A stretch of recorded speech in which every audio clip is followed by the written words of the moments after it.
Hey, what's up, y'all? So I just wanted to get on really quick and share one of my favorite hacks of all time.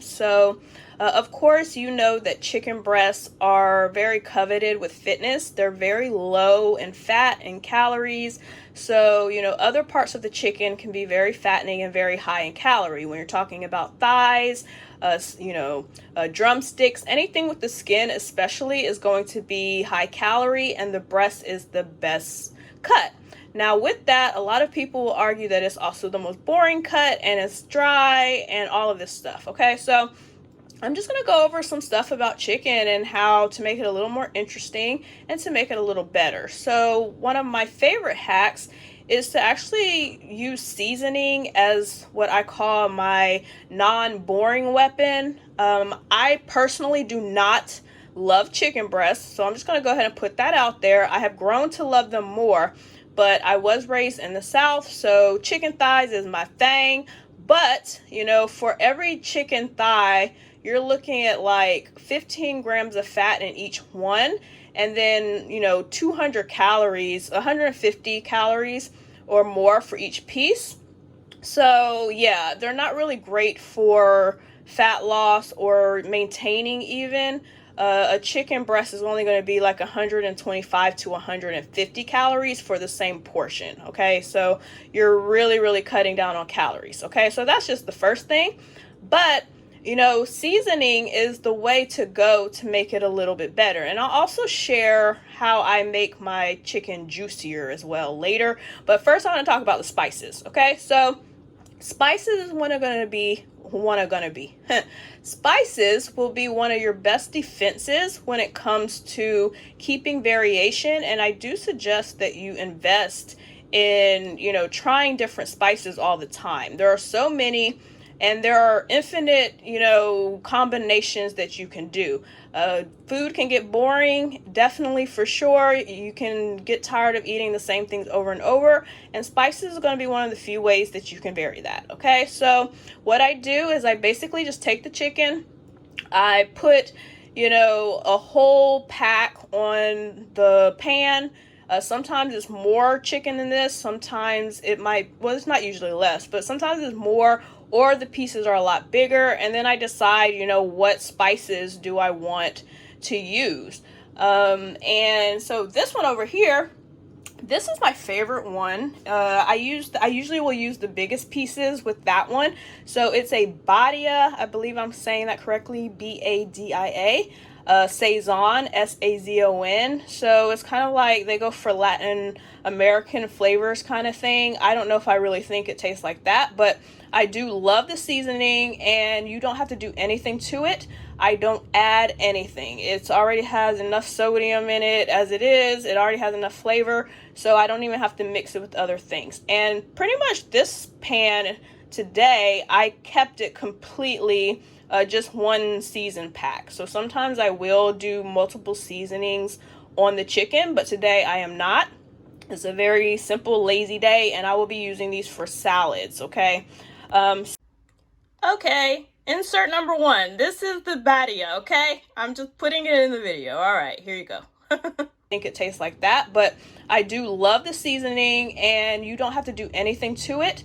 I don't add anything. It already has enough sodium in it as it is. It already has enough flavor, so I don't even have to mix it with other things. And pretty much this pan today, I kept it completely just one season pack. So sometimes I will do multiple seasonings on the chicken, but today I am not. It's a very simple, lazy day, and I will be using these for salads. Okay. So the middle one is actually just a general, all-purpose seasoning, but it's also one of those that are pre-mixed. So it has like oregano and some kind of salts and all of that. Yes, hello, insert number two. This is the Badia all-purpose seasoning. As you can see, we love some Badia. All right, that's insert two. And then the one on the right here is Old Bay. Okay, so this is the spicy one. Okay, last but not least, insert number three, Old Bay. Okay, gotta have Old Bay. All right, bye.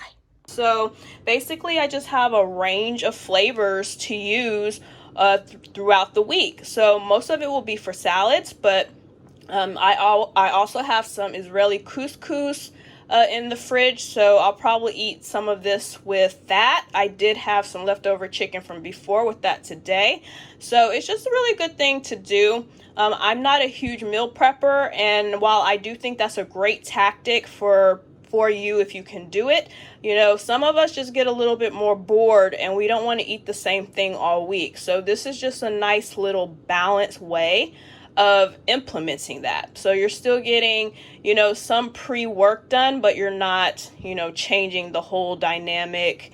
And I mean, not even changing the whole dynamic, just sticking to the same thing over and over and over. Okay. So that is one thing. The other thing I will say is just something that I learned and I can't remember where I saw it or who said it, but I realized that, recipes always have you setting the chicken at 375 degrees and then has you cooking it longer. And someone said, it was a real cook. They were like, no, you put it at 450, okay, and you cook it for less time and that will make it juicier. And let me tell you, okay, I have been using that for years and it does not steer me wrong. So yes, that is the secret sauce to juicy chicken, is to put it on 450, okay, and then instead of cooking it for like 35 minutes at 325 or 375 or whatever they say, to cook it like 25 minutes, maybe even less depending on how thin the chicken is, at 450. So like today, these pieces aren't as thick as a lot of the pieces that I use. So at 450, I had to pretty much bake them at like 25 to 30 minutes. And I will say that I think that my stove is starting to be a little shady with the heat, because I used to be able to do it in 20 minutes, but that's neither here nor there. That's just a little sidebar. But anyways, so yeah, I just wanted to come and share that tactic with you. But for real, you should be implementing spice as one of your tactics, okay? It has no calories. You do have to be mindful of, how much sodium you're using. But when you really think of it in the scope of the real world, you're probably getting a whole lot of sodium anyways. And just for a sidebar, the standard, recommendation for sodium is 2,300 milligrams a day or less. Okay. And a lot of people, well, not even a lot, most people are going way, way above that. So, but general spices, you can kind of, gauge it a little better and you have more control over your stuff. So yeah, I think that is it. Pretty much I just wanted to give you some, insights on food. I think that I will leave it at that mostly, but I do want to add that, food is supposed to be a journey and you do have to play around and figure out what's going to work for you. I feel like people are getting a little too unrealistic about what to expect on their food journeys.